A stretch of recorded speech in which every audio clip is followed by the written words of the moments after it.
Hello and welcome back to the Footballing Question YouTube channel. And I'm not in Brighton, I'm not in my house, I'm not in the studio, it's just me. No podcast this week, unfortunately, due to the fact that there's been some issues with the studio and I'm not here, so it probably wouldn't have happened anyway. But I figured we need to address some things, as yesterday was double jeopardy for Premier League managers. 2 Premier League managers sacked, both Rodgers and Potter. And we can't ignore that, so that's why I'm doing this. And I thought it's a sunny day, so I thought I'd film it in my back garden.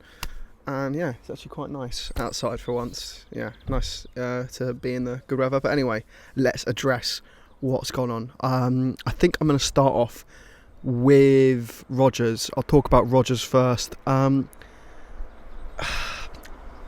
With Rodgers, I don't know, I feel like the idea of him being sacked is something we all forgot could happen. Like, I was thinking about it happening in the past, and all of that stuff's not happened recently. You know, they've quietly got a good result and then done poorly.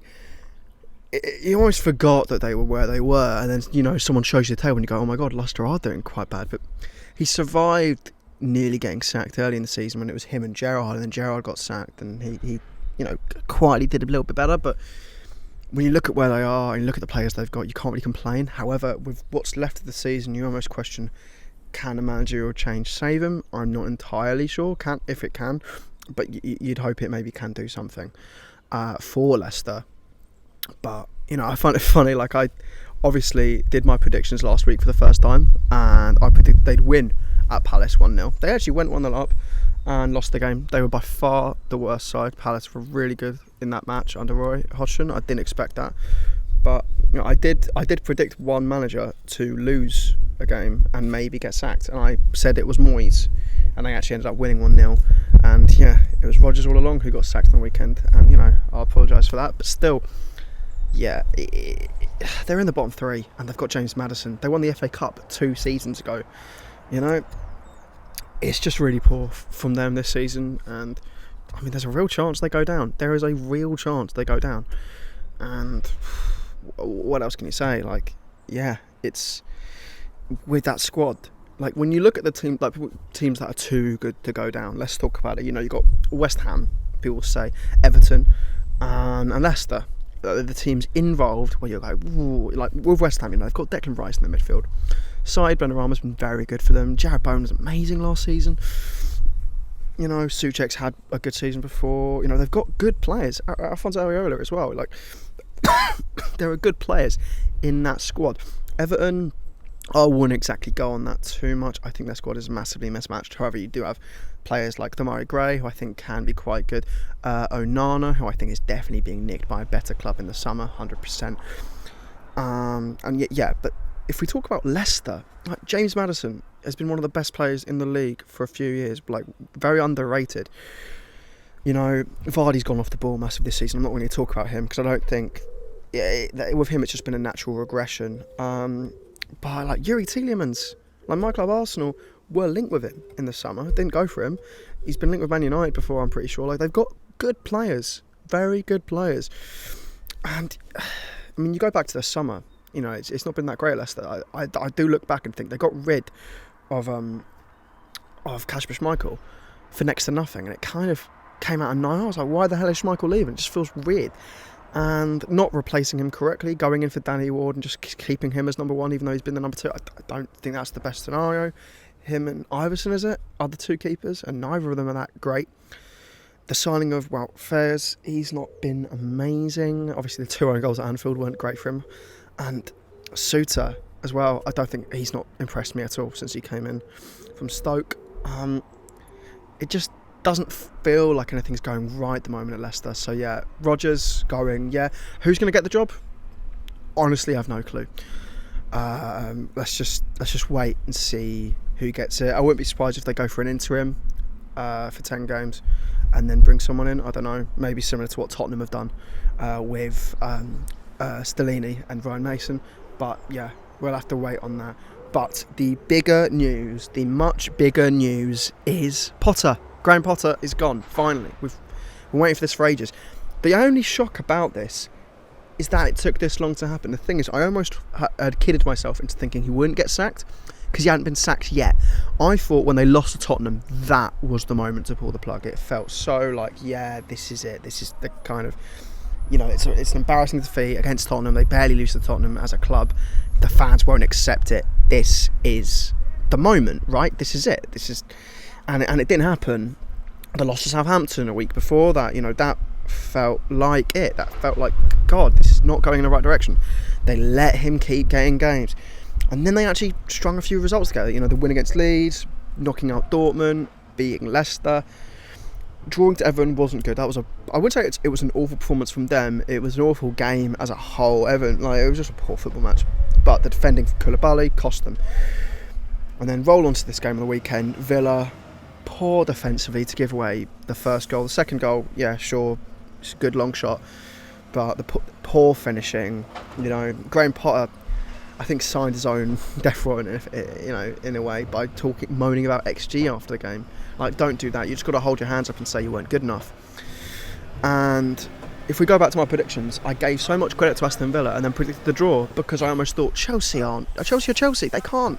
Surely they'll get a point, but they've lost at home to Aston Villa. They're now below them. They're not in the top 10. And the idea of not being in the top 10 is what's really done it, I think, for him. Avoid the noise. They are doing the bins outside. I can literally see them right now. I don't know why I did it outside. The noise is probably going to be bloody awful. But with Potter getting sacked, I said this when they lost to Southampton. I said Chelsea are at a crossroads right now. Where do they decide to become this new club where they, are part of a project and everything stays the way it is? We are going to back this manager, the entire time. Or are they going to go back to the old ways and sack a manager after, a really short time? And here's the thing, I don't think we've learned anything from this. I don't think we've learned about the new Chelsea yet, because I do think, because people have constantly compared this to Arteta throughout the entire thing, because, young manager, not proven at a big club yet, the whole process phrase gets chucked around so much nowadays. And I think we should stop comparing to Arteta. I think we should stop it, because I don't think we realise how much of an odd situation the Arteta situation is. And I'm going to be completely honest as an Arsenal fan. I think if lockdown hadn't happened, I think Arteta would have been sacked with the form we were on. The fact that there was no fans in the stadium, I think, benefited him massively. And I'm so glad we've now reached the point where we have. But with Potter, with Arteta, at the start there were early good signs. With certain patterns of play, with the way certain players were developing, and then the FA Cup win really helped. With Potter, there wasn't never really a decent run of games where it felt great. It was like we were always waiting for it to start clicking, and I think the January window really ruined it for him, because he's trying to get things to work, and then suddenly, boom, all these new players, and I think that did hurt him a little bit. And I've gone on record to say I really like Potter in the past, and I'll back that. At Brighton, I thought he was a quality manager, and I didn't think go to Chelsea was the right move for him, and I think I've been proven right here. But you can, I want to criticise Chelsea, as a club, oh, you've not done this, you've been impatient. But I think they did give him some time, they did give him some patience. He got those 3 wins in a row, and then it got worse again. It went back to how it was, and I can see why he's been sacked. And I don't think, it's just not been good. It's just not been good, has it? And we've just got to move on. And see who Chelsea get next. Now, Bruno Saltar, the former Bright player and also the number 2 under Potter, not number 2, but part of the coaching staff. He is now going to be taking charge of Chelsea on an interim basis. He'll probably take charge on, is it tomorrow night or Wednesday night, whatever, against Liverpool. And that will be interesting, seeing that Liverpool obviously getting battered by City on Saturday. They might have a bit more confidence taking on Chelsea now, but either way, both teams have been in poor form. But it's a real question on who they get, because Nagelsmann's obviously available and everyone's going to be thinking that. But I feel like Nagelsmann comes across as the kind of manager who wants a break from football, and I don't disagree with him on that. I think a break from football is the kind of thing that would really help him as a manager. You got Pochettino. He's been without a club for a while. It's a real mystery. I don't know if they'll get someone before the summer.